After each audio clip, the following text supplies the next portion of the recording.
Hey everybody, it's Missy Wolf, and I am here at CMA Fest 2018 with Cowboy Troy. How are you? Doing great, thanks. How you doing? I'm doing well. You have a lot of fun stuff going on right now. Yeah. In the middle of promoting the new album, Laugh With Me. It's been out for about 2 weeks now, so been walking up and down at CMA Fest, and hey, how you doing? CD? Oh, well, follow me, and I'll get you one. Come buy one. That's amazing. They make great beer coasters or frisbees once you get through loading the music into your computer, so it's cool. Okay, I still don't do that. Somebody the other day in my car, they were like, "Do you have an actual CD in your car?" Yes, I do. I have a CD player and a cassette deck. Yes, in my car. I wish I still had a cassette deck. I have all my Bon Jovi cassettes, Yes. and I cannot play them. I don't have a cassette player. Yeah, the hard part is like, for example, a couple years ago I was in Arizona and had just finished a show, and I was at the autograph table and had CDs, and asked the guy if he wanted one.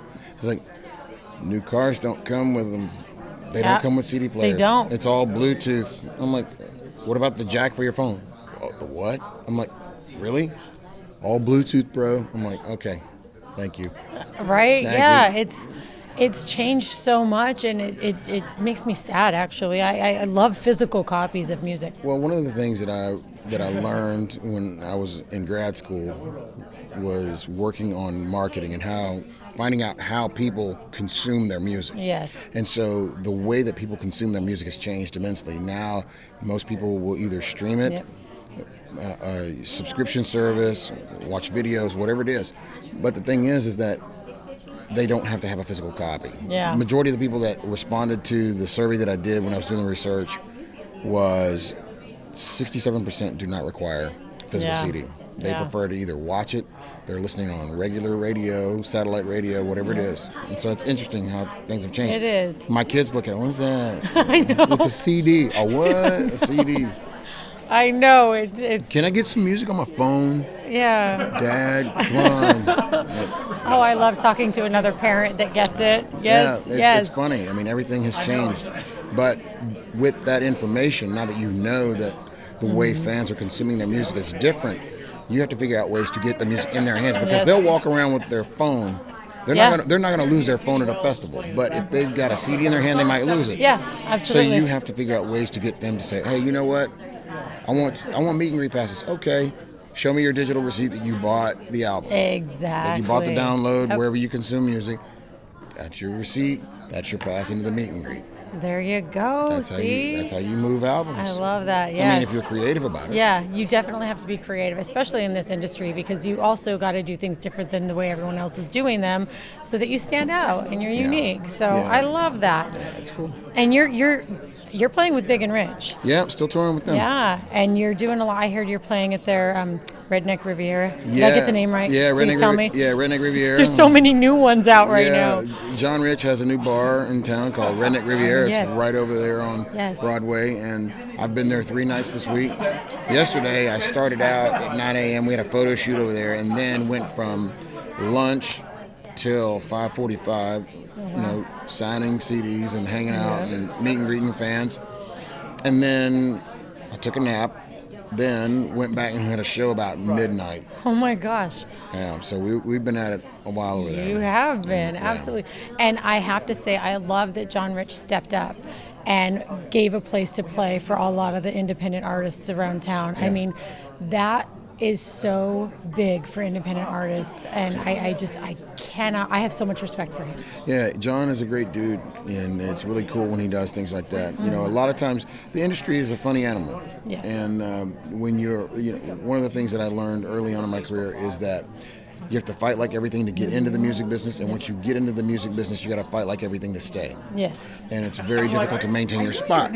So, I mean, it takes a lot of effort and a lot of drive, and you've got to really want it, because there are a lot of people sitting at home that say they can do what, an artist does.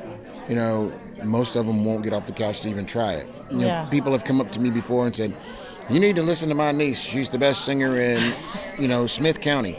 Okay, that's cool, but everybody in Nashville was the best singer, the best guitar picker, the best fiddle player in their county. So if you're really wanting to make an impact into the industry, you need to come to Nashville and make sure you show the people here that you're committed Yes. and that you're serious enough to do it. You know, most people will move here. Some, if you're not going to move here, you have to make sure you're back and forth enough yes. to show that you're committed to the business. I mean, we were on our way to the CMT Awards the other night, and while we're riding, we're stuck in traffic. A young fellow was standing out on the street corner of 8th and Division, somewhere in that area. The dude had a guitar plugged into an amp. He found a power source, and he was singing to traffic, playing and singing to traffic, in hopes that somebody would hear him. That's determination. Yes, absolutely, So, absolutely. you know, if I didn't have somewhere to be at the time, it'd be worth at least listening to him. Yeah. But you see that kind of drive and effort coming from somebody who really wants to be in the business. I mean, you're going to sit there, and it's 5 o'clock traffic. You're just sitting there playing and singing your songs. Right.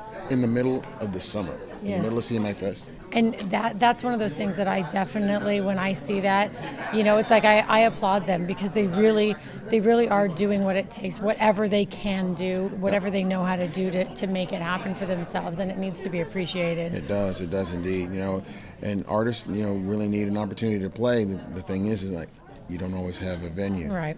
I mean, I remember times when hey, can I come play? You know, oh, no, not right now. You know, you don't always have a stage to get on.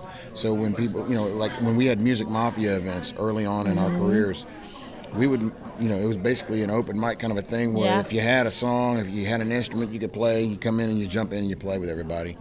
And if it was something that everybody liked, then, you know, you get to come back and do another song. Right. And if it was, you know, but you get constructive criticism too. Yes. You know, if it's not something, you say, hey man, I'd work on this or that. And that was the thing about Music Mafia is, you know, we've always been able to address things with each other. You know, buddy, I like your idea, but I would consider this or that somewhere else. You know, and you know, you have that cachet, you have that clout that you could talk to your, you know, your peers like that. So it's kind of cool. I love that. So what else do you have coming on? I know that you're with Roper, right? Yeah. I've just got through doing, you know, I think this is year 7 or 8 that I've been out with them. So it's kind of cool. Roper. Yeah, Roper Apparel. You know, they make, you know, Stetson boots, jeans, shirts, and all that stuff. Roper shirts. Yep. You know, they have, you know, a company that's a parent company that has all the brands, and they've been fortunate. You know, it's been fortunate for me that they've been kind enough to include me in what they're doing. So. I'm excited, and we're out on the road again. Just got through doing a signing just for them not too long ago. Love it. So where can fans find you? I'm easily found on Twitter or Facebook, and you know, on Instagram. On Twitter, it's at Cowboy Troy. Facebook, it's at Cowboy Troy. Instagram, it's at Cowboy Troy Global. Okay, well, you guys heard him, so check him out. And until next time, make sure you actually get a copy of Laugh With Me, because you have to. And I know we didn't talk enough about Laugh With Me. The name, real quick, I'm not letting you go yet. Okay. The name, Laugh With Me. How did you come up with that? Well, early on in my career, when I first got to Nashville, a lot of people were laughing at me because it was one of those things where, you know, hip hop, country rap, what the is that? You know, what are you thinking? It'll never work. Yeah, it will. Trust me. No, it won't. Not gonna work, bro. So then in 2004, Big and Rich allowed me to get on their first album. Then it turned into a record deal for me. And then I was Leno, Good Morning America, all these shows.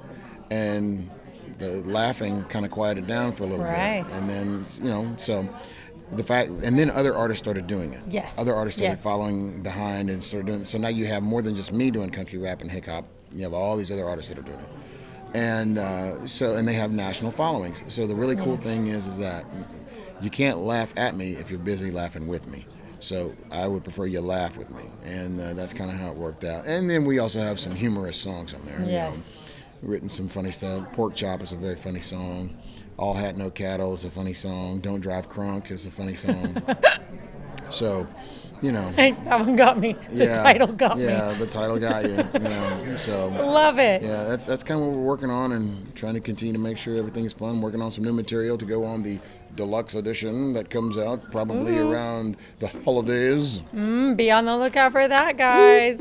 So go get your copy of Laugh With Me now. Get a physical copy. Do you autograph them on your website? I autograph them if you order them, yeah. You got to do it that way. Now, you got to order it from me if you want me to autograph it. If not, then you can order it, and then I will sign it for you when we get to when you do a meet and greet. When you do the meet and greet. All right, guys. Well, you heard him, so stay tuned for more, and we'll see you soon.